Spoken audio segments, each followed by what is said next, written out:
Assalamualaikum warahmatullahi wabarakatuh. Waalaikumsalam. Waalaikumsalam warahmatullahi wabarakatuh.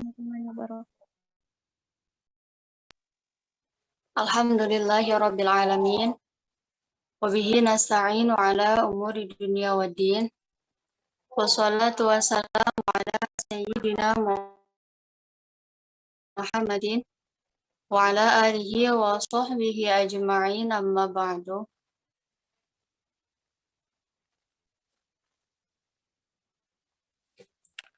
Alhamdulillah, hari ini kita dapat kembali berkumpul secara virtual dalam kegiatan pengabdian kepada masyarakat dalam keadaan sehat walafiat dan juga semangat meski dalam keadaan sedang berpuasa.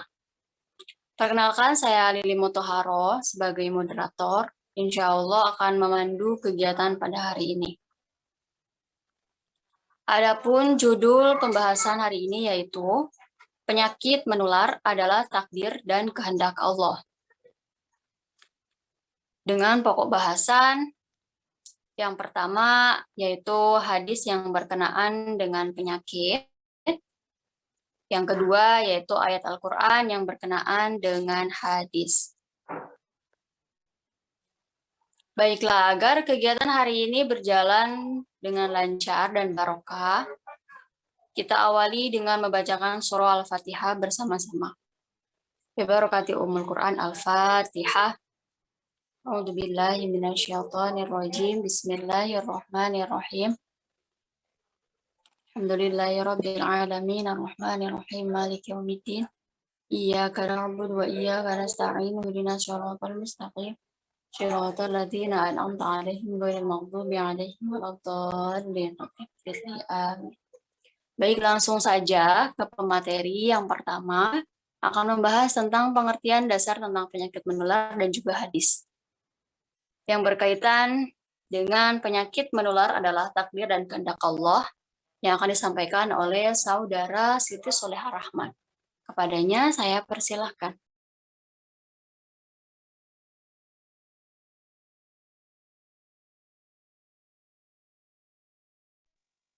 Baik, terima kasih kepada moderator yang telah mengizinkan saya untuk memaparkan materi. Yang pertama yaitu pengertian dari penyakit menular. Apa itu penyakit menular? Nah, penyakit menular merupakan penyakit infeksi yang disebabkan oleh mikroorganisme seperti virus, bakteri, parasit, atau jamur, dan dapat berpindah ke orang lain yang sehat.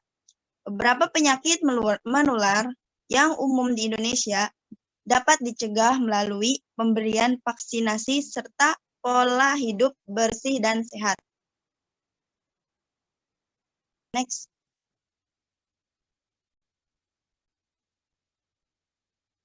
Sebagaimana yang dikatakan hadis yang diriwayatkan oleh Bukhari yang berbunyi,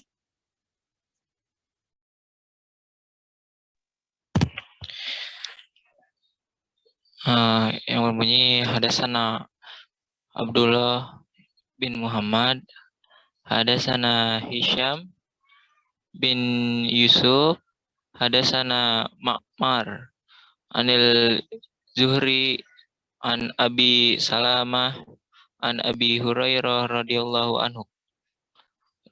anhu qala Nabi sallallahu alaihi wasallam la yadwa wala safara la hamata faqala Robi ya Rasulullah pama balu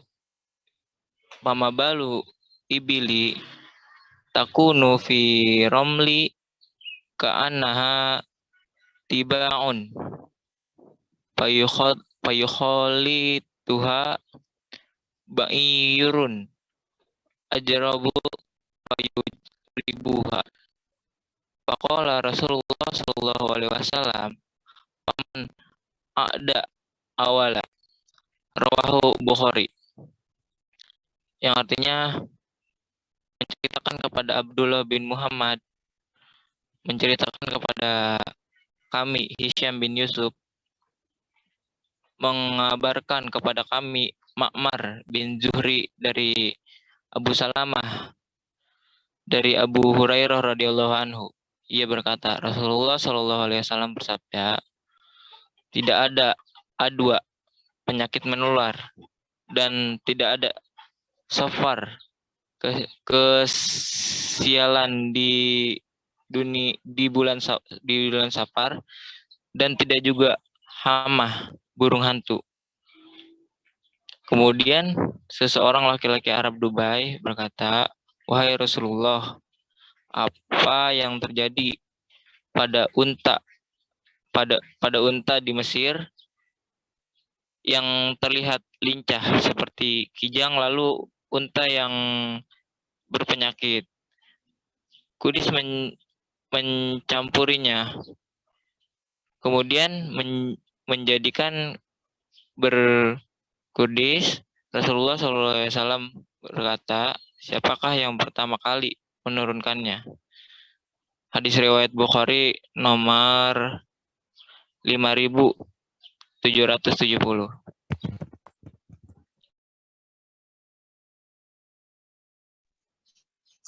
Nah, dari syarah hadis tersebut, yaitu kata hama adalah bentuk plural dari kata hawam yang berarti binatang yang berbisa, atau dikatakan juga binatang melata yang membahayakan manusia. Mereka tidak membahayakan karena diri mereka sendiri, melainkan bisa membahayakan apabila Allah menghendaki binatang tersebut membahayakan bagi orang yang dikenainya. Jubair bin Bakar menyebutkan bahwasanya orang Arab pada masa jahiliyah mengatakan apabila ada seorang yang dibunuh dan belum dibalaskan dendamnya, maka keluar dari kepalanya hama, yaitu cacing yang mengelilingi kuburannya secara berkata, berilah aku minum, berilah aku minum. Apabila telah dibalaskan dendamnya, ia akan pergi. Jika tidak, maka ia tetap tinggal. Next.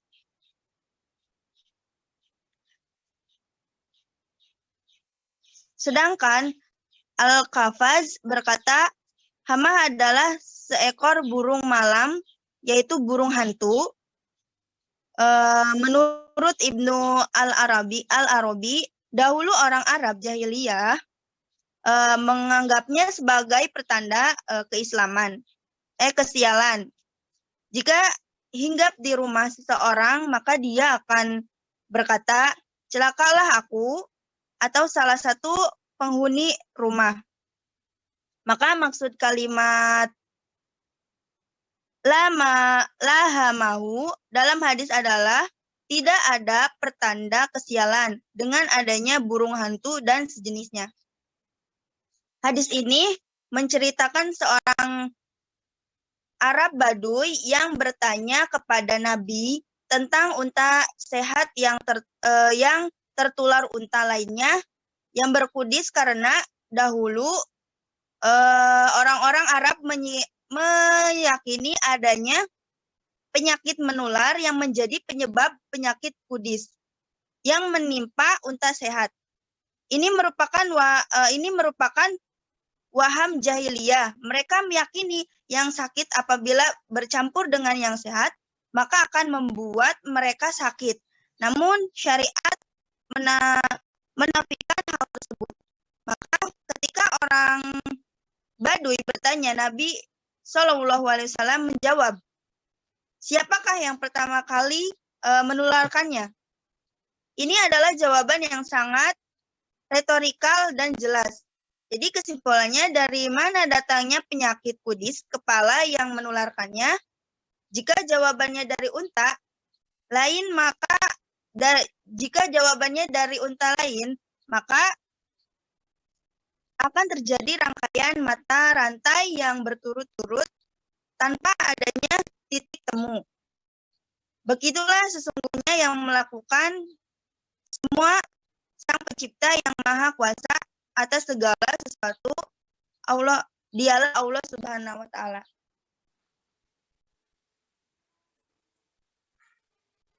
Baik, adapun nilai-nilai pendidikan yang dapat diambil.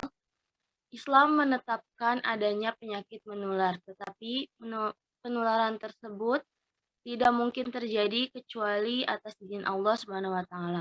Kalau Allah tidak mengizinkan, maka tidak akan tertular kepada orang di dekatnya. Dahulu, orang-orang jahiliyah menyangka penyakit menular terjadi karena sendirinya. Dengan hadis ini, Nabi membantah keyakinan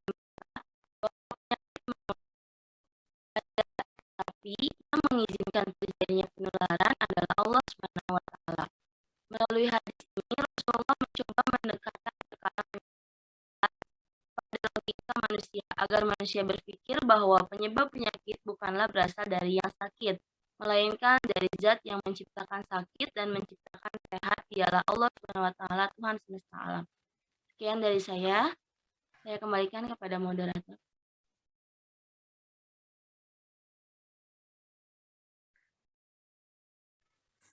Baik, terima kasih.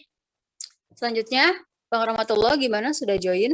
Baik, Oke. mohon maaf tadi sebelumnya ada kendala di sinyal karena wifi-nya mati. Bismillahirrahmanirrahim. Masuk ke sesi penjelasan kedua. Dari hadis tentang penyakit menular adalah takdir dan kehendak Allah Subhanahu wa taala. Perlunya kita ketahui ada 4 poin yang wajib kita terapkan, yaitu memakai masker, rajin mencuci tangan, menjaga pola kehidupan, pola makan, pola tidur, dan istirahat. Yang keempat yaitu menjaga jarak. Nah, dari aspek tersebut, kita harus taati apa yang telah diterapkan atau yang telah ditentukan oleh pemerintahan. Allah Subhanahu wa taala telah memerintahkan kepada kita dalam ayat suci Al-Qur'an untuk mentaati aturan pemerintah ataupun aturan ulil amri pada zaman yang sekarang ini. Yang dijelaskan dalam ayat suci Al-Qur'an dalam surat An-Nisa ayat 59, Ya ayyuhalladzina amanu uti'ullah wa ati'ur rasul wa ati'ur rasul ulil amri minkum fa in tanajjatum bin syai'in farduhu ilallah wa fadarhu ilallahi wa rasuli in kuntum minunallah billahi wal yaumil akhir zalikal khairul wa ahsatul ta'awilan. Sadaqallahul azim.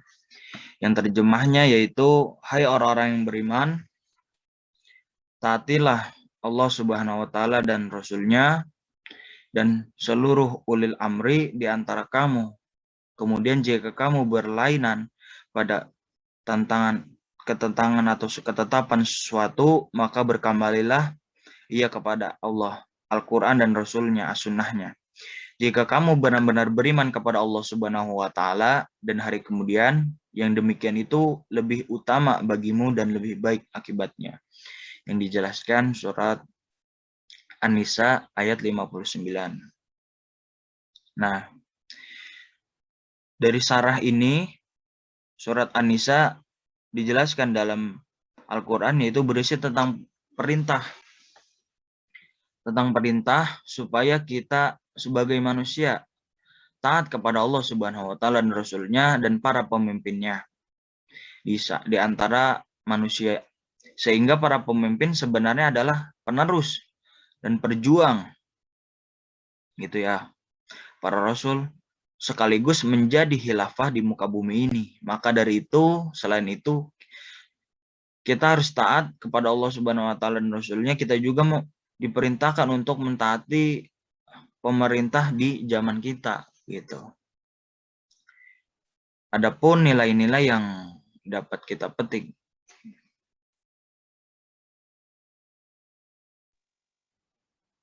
Nilai-nilai yang dapat kita petik dari Al-Quran tersebut itu yang pertama, ketaatan dan kepatuhan, yakni taat dan patuh pada Allah dan Rasul-Nya. Yang kedua, nilai manajemen muncul dari ketaatan kepada pemimpin dan hukum Allah, yaitu Al-Quran dan hadis. Yang ketiga, ketaatan dan kepatuhan tersebut akan menghasilkan nilai kedisiplinan. Oleh karena itu, semua nilai-nilai pendidikan yang terdapat di dalam surah An-Nisa ayat 59 yang telah dipaparkan hendaknya dijadikan sebagai salah satu pokok dari pendidikan kesolihan seorang muslim. Terima kasih. Nah, seperti itu penjelasan yang disampaikan oleh Teh Harum. Mungkin sedikit nilai-nilai tersebut bisa kita ambil karena kita selaku sebagai umat muslim sudah sepatutnya, sudah sewajarnya dan seyogianya untuk menghormati dan mentaati para literatur pemerintahan kita ataupun orang-orang kita yang telah dulu mendahului duduk di tempat kursi tersebut. Mungkin seperti itu. Dilanjut kepada moderator. Baik, terima kasih kepada saudara Rahmatullah yang sudah menyampaikan materinya. Kita lanjut ke sesi selanjutnya, yaitu sesi diskusi. Kami persilahkan kepada para audiens, apabila ada yang mau bertanya, dipersilahkan.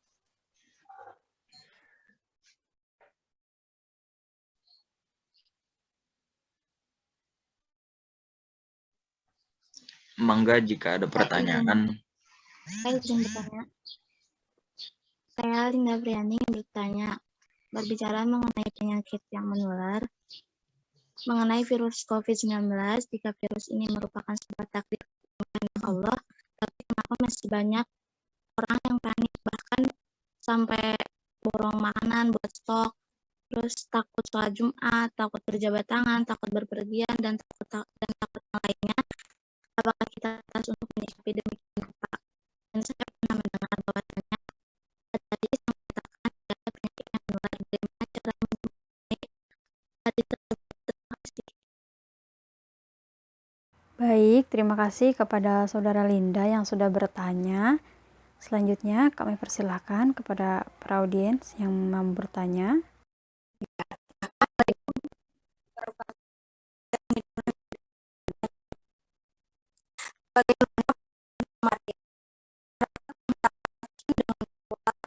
Tidaknya oleh suatu penyakit adalah takdir Allah, tapi tanpa dibarengi dengan penjagaan. Contohnya seperti tidak mematuhi protokol kesehatan. Terima kasih. Assalamualaikum warahmatullahi wabarakatuh. Waalaikumsalam warahmatullahi. Terima kasih, Anida. Baik, selanjutnya ada lagi yang mau bertanya? Izin bertanya. Boleh. Saya Cucu Nur Samsi, izin bertanya. Jika memang penyakit menular adalah takdir dan kehendak Allah, lalu pelajaran apa yang bisa kita ambil dari penyakit menular yang menimpa kepada orang-orang soleh dan beriman? Baik, terima kasih. Terima kasih kepada para audiens yang sudah bertanya. Selanjutnya untuk menjawab, kami akan persilahkan kepada pemateri, tetapi sebelum itu saya akan merangkum dari pertanyaan tadi. Pertama dari ada saudari Linda ya. Kenapa masih banyak orang yang panik?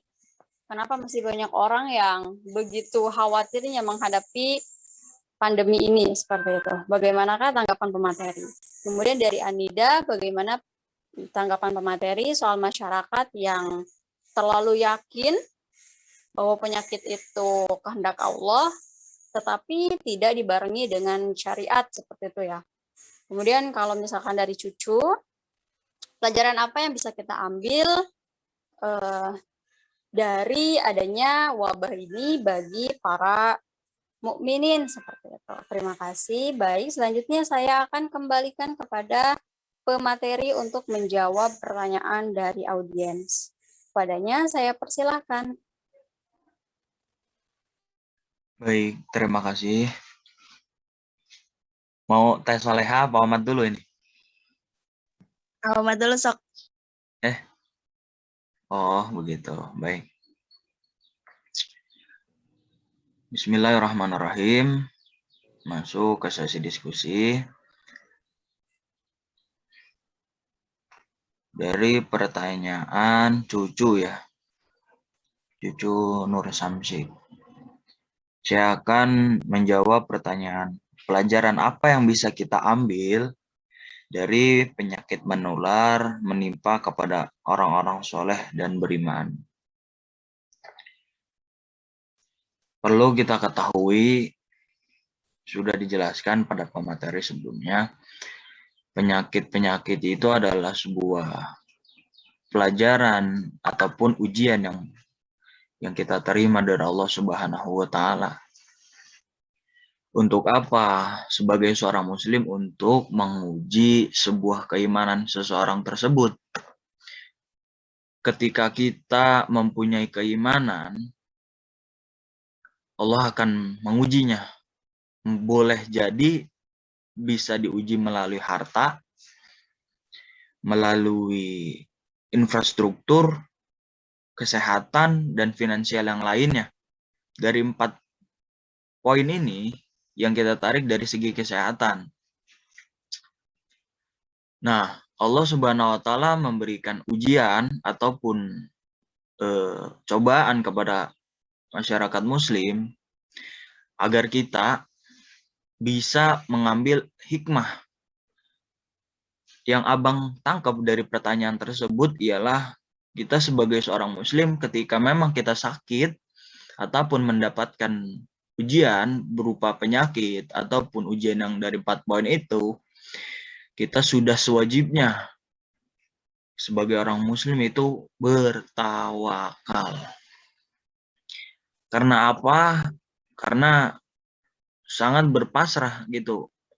Ketika memang kita sudah mendapatkan ujian, Allah pasti akan memberikan jalan keluar dari ujian tersebut.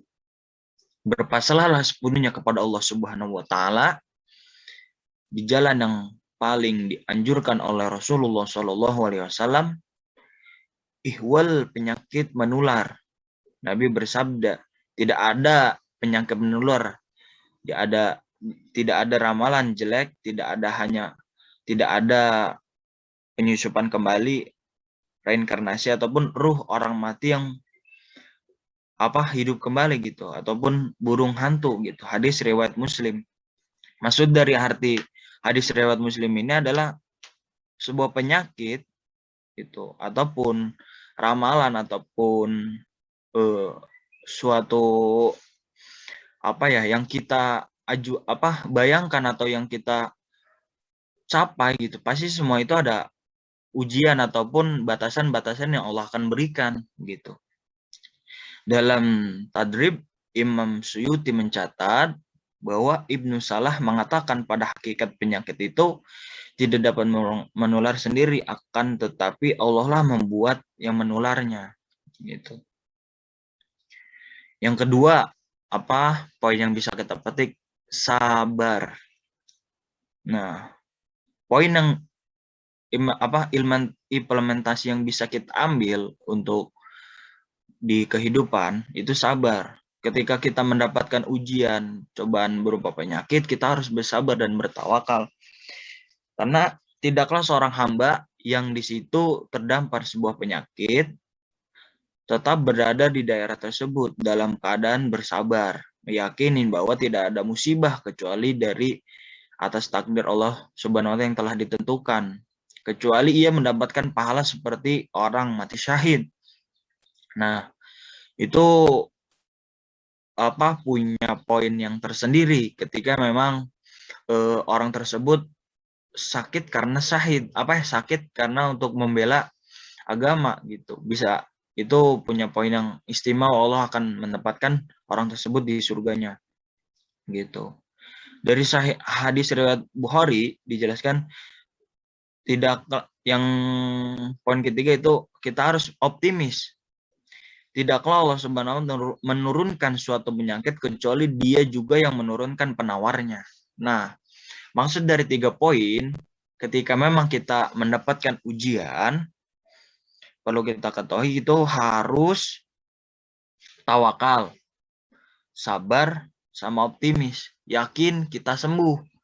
Kalau misalkan kita berpikiran yang negatif, maka kita akan lama sembuhnya. Nah, kalau misalkan kita sabar, tawakal, terus banyak zikir, banyak doa, insya Allah Allah akan memberikan kemudahan, kesembuhan, dan kesehatan kembali ketika memang kita sedang keadaan sakit. Nah, orang muslim, orang yang beriman dilanda penyakit, itu Allah akan angkat derajatnya gitu. Allah angkat derajatnya sehingga sakitnya tersebut Allah muliakan gitu. Banyak kan orang yang sakit kan makanya dipintain doa tuh. Nah, maka dari situ kita bisa ambil pelajaran. Oh, sesungguhnya doa orang yang sedang sakit itu mustajab.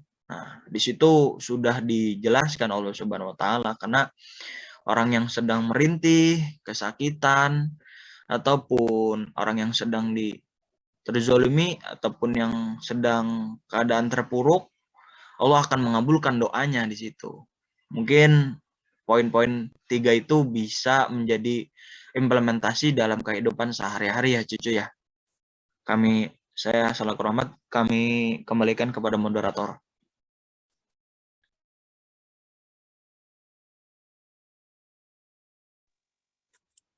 Baik, terima kasih kepada Saudara Rahmatullah. Selanjutnya, silakan untuk menjawab pertanyaan dari audiens yang lainnya. Baik, saya izin menjawab pertanyaan dari Anida Nurhamidah, yaitu pertanyaannya, bagaimana pandangan pemateri tentang masyarakat yang sangat yakin dengan tertular atau tidaknya oleh suatu penyakit adalah takdir Allah, tapi tanpa dibarengi dengan penjagaan, misalnya tidak mematuhi protokol kesehatan. Nah, contohnya sekarang kan ada virus corona ya, atau virus COVID-19. Nah, banyak orang yang tidak mempercayai bahwa virus corona ini tidak ada. Terus berawal dari ketidakpercayaan itulah yang membuat orang-orang akhirnya abai dengan protokol kesehatan. Padahal menurut perspektif agama Islam, bahwa virus corona itu benar-benar nyata kalau kita melihat kenyataan yang terjadi, betapa banyaknya korban dari virus ini, kita bisa memastikan virus itu ada. Maka agama memberi arahan untuk menghindari virus. Oleh karena itu, kita harus mengikuti aturan yang diajarkan oleh agama maupun yang dianjurkan oleh pemerintah untuk mengikuti protokol kesehatan. Ya, paling tidak kita mencuci tangan, memakai masker, dan menjaga jarak. Sedangkan pandangan Islam terkait pandemi COVID-19 ini dilihat dari 3 sisi, yaitu yang pertama, bahwa Allah Subhanahu wa taala yang telah menciptakan virus tersebut. Kalau kita percaya dengan qada dan qadar Allah, bahwa Allah menciptakan segala apa saja yang ada di muka bumi ini, tidak terlepas dari kuasanya. Yaitu yang pertama, bahwa kita bicara virus itu adalah takdir Allah. Nah, kemudian yang kedua, virus ini sunatullah, artinya fenomena dan gejala-gejala hukum alam berlaku di alam semesta ini. Virus memang ada dan sudah terjadi sejak dahulu kala. Terus yang terakhir, yang ketiga, bahwa Allah memberi virus ini untuk ikhtiar, yaitu ada pilihan dan usaha untuk dia memakai akalnya, apakah virus ini sesuatu yang baik atau yang buruk. Nah, kenyataannya akibat dari virus ini lebih banyak mudaratnya. Baik, langsung dilanjutkan saja. Baik, terima Atau kasih. pertanyaan lagi. Boleh diulang, MC, pertanyaan yang terakhir, Punten. Oke, pertanyaannya itu, dalam menghadapi pandemi ini, kenapa masih banyak sekali orang yang panik seperti itu? Banyak yang khawatir sehingga membeli atau memborong makanan di supermarket gitu. Padahal kan sudah dijelaskan ini di hadis bahwasanya penyakit menular itu adalah takdir kehendak Allah gitu. Apakah pantas masyarakat bertindak seperti itu? Gitu.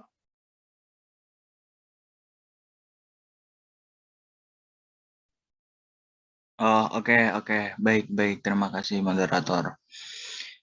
Organisasi Kesehatan Dunia, yaitu WHO, telah mengeluarkan rilis bahwa dalam waktu singkat, virus corona ini tidak akan hilang dari muka bumi. Hal ini diperkuat dengan sebelum ditemukannya vaksin pengobatan COVID-19. Untuk itu, masyarakat harus menerapkan cara hidup yang mengendalikan dan mengedepankan protokol kesehatan yang disiplin, benar, dan ketat. Nah, poin yang saya ambil untuk kita dewasa, bijak dalam menangani kasus ini, kita sebagai masyarakat berupaya yaitu berdamai, bukan menyerah gitu. Dalam arti kita bukannya harus nyetok makanan sebanyak mungkin ataupun nyetok vitamin atau obat-obatan yang sebanyak mungkin, tetapi dalam artian berdamai bukan menyerah, kita harus beradaptasi untuk mengubah pola kehidupan. Dengan kita mengubah pola kehidupan dan menjalani protokol kesehatan yang ditetapkan oleh Organisasi Kesehatan Seluruh Dunia, bisa disebut WHO, dan kita menerapkan ataupun mengikuti dengan disiplin, dengan yang kuat, gigih, maka kita semua akan terhindar dari semua virus ataupun yang hal-hal negatif yang tidak kita inginkan.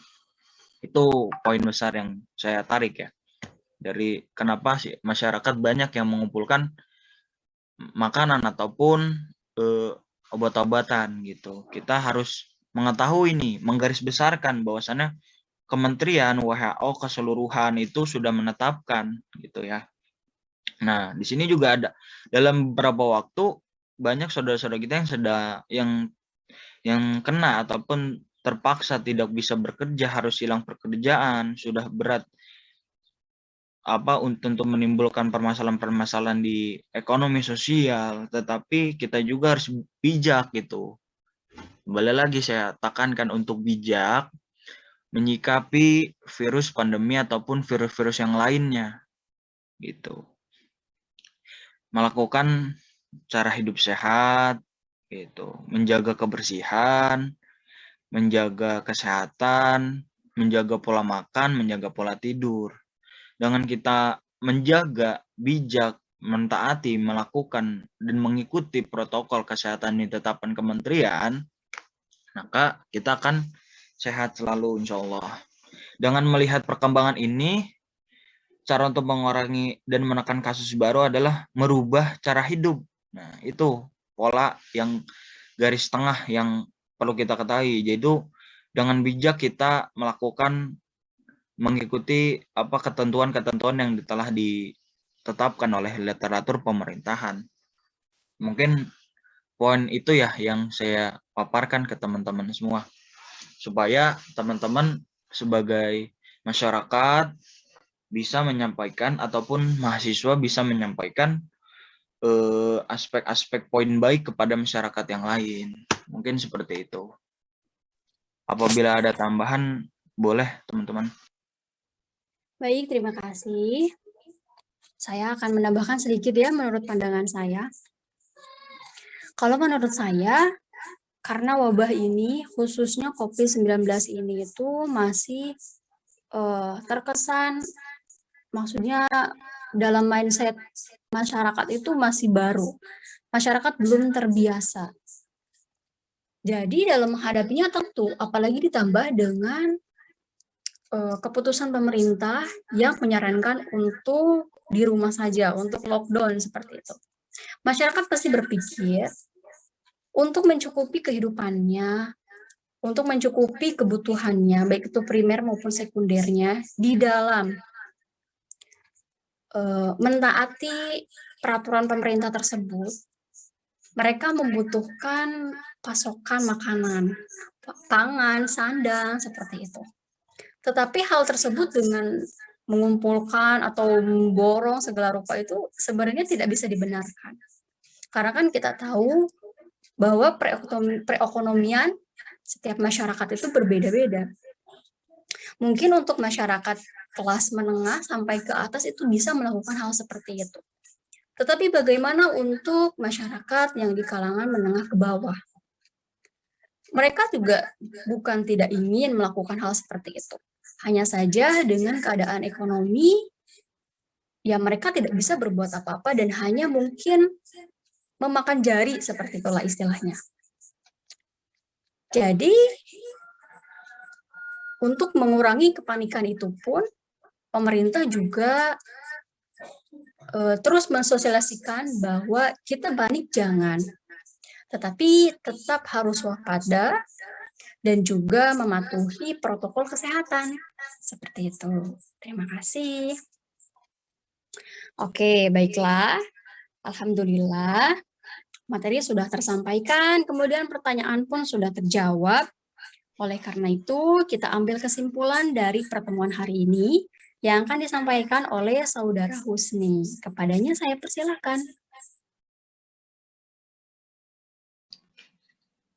Baik, terima kasih kepada moderator yang sudah memberikan kesempatan kepada saya untuk menyimpulkan materi pada kali ini.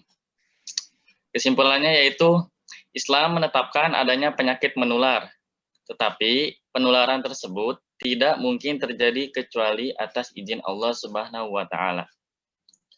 Kalau Allah tidak mengizinkan, maka tidak akan tertular kepada orang di dekatnya. Penyebab penyakit bukanlah berasal dari yang sakit, melainkan dari zat yang menciptakan sakit dan menciptakan sehat. Dialah Allah Subhanahu wa Ta'ala, Tuhan semesta alam. Oleh karena itu, kita sebagai umat muslim hanya bisa berikhtiar dan berdoa kepada Allah agar kita semua selalu diberikan kesehatan dan dijauhkan dari berbagai macam penyakit untuk bisa beribadah kepada Allah Subhanahu wa Ta'ala. Dan kesimpulan dari pertanyaan yang teman-teman sudah tanyakan tadi, yaitu kalau kita percaya dengan qada dan qadar Allah, bahwa Allah menciptakan segala apa yang ada di muka bumi ini tidak terlepas dari kuasanya. Itu yang pertama, bahwa kita bicara virus itu adalah takdir Allah. Berdamai bukan menyerah, tetapi kita harus beradaptasi untuk mengubah pola hidup kita dengan menjalankan protokol kesehatan yang benar, yang disiplin. Ini yang kita sebut sebagai pola kehidupan yang baru. Tuh. Mungkin itu saja kesimpulan yang bisa saya tangkap. Saya kembalikan kepada moderator. Terima kasih saya sampaikan kepada para pemateri, juga para audiens yang sudah ikut berpartisipasi dalam kegiatan PKM hari ini. Semoga segala sesuatu yang baiknya bisa bermanfaat bagi kita semua. Amin ya Allah ya Rabbal Alamin. Baiklah, saya sebagai moderator undur diri. Wassalamualaikum warahmatullahi wabarakatuh. See you next Waalaikumsalam time. warahmatullahi wabarakatuh. Ini jangan lupa Sanskrit. Ya, silahkan. Ayo teman-teman, diaktifkan kameranya.